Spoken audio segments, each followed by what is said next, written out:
हे नारद जी, आप श्रीमद् भागवत का सप्ताह पारायण करिए, निश्चित रूप से ज्ञान वैराग्य की मुक्ति हो जाएगी।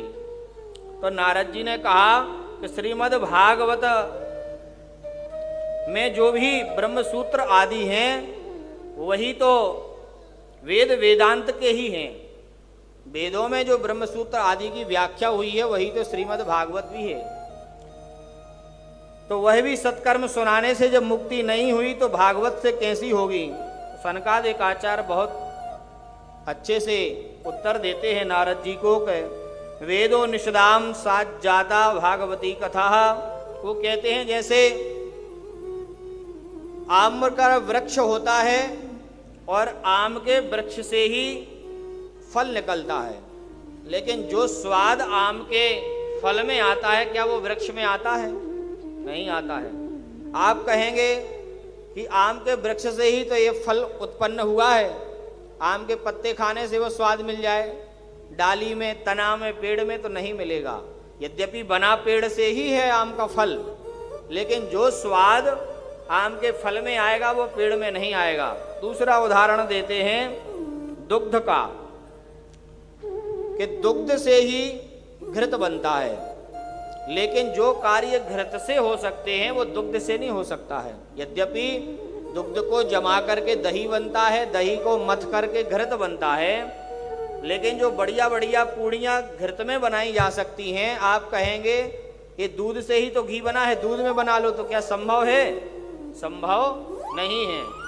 बढ़िया बढ़िया मिठाइयाँ जो घृत से बन सकती हैं वह दूध से नहीं बन सकती हैं, यद्यपि दूध से ही घृत बना है। तो उन्होंने कहा जो कार्य दुग्ध सर्पिनः घृत कर सकता है वो दूध नहीं कर सकता है। और ऐसे ही तीसरा उदाहरण दिया, इक्षुणामपि मध्यांतम शर्करा व्याप्त तिष्ठति। गन्ना का जो पेड़ होता है,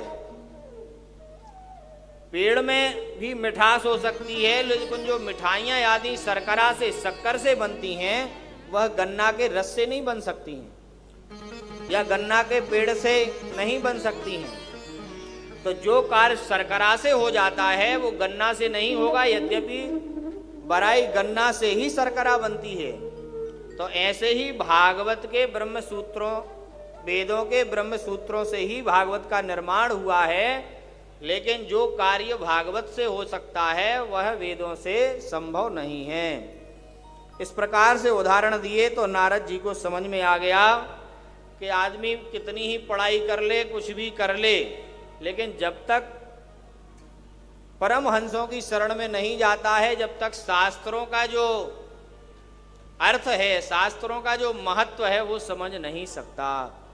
जब तक गुरुओं की शरण में जाकर के ठीक से अगर अध्ययन न किया जाए तो समझ में नहीं आता। रामचरितमानस दिखने में सरल लगती है, लेकिन कई ऐसे गूढ़ार्थ रामचरितमानस के होते हैं कि वह हिंदी भी समझ में नहीं आएगी कि इसका अर्थ होगा क्या। जब महापुरुषों की शरण में जाएंगे, उनसे पूछेंगे, तभी अर्थ समझ में आएगा। तो ऐसे ही नारद जी को समझ में आ गया कि श्रीमद् भागवत की कथा से ही ज्ञान वैराग्य भक्ति का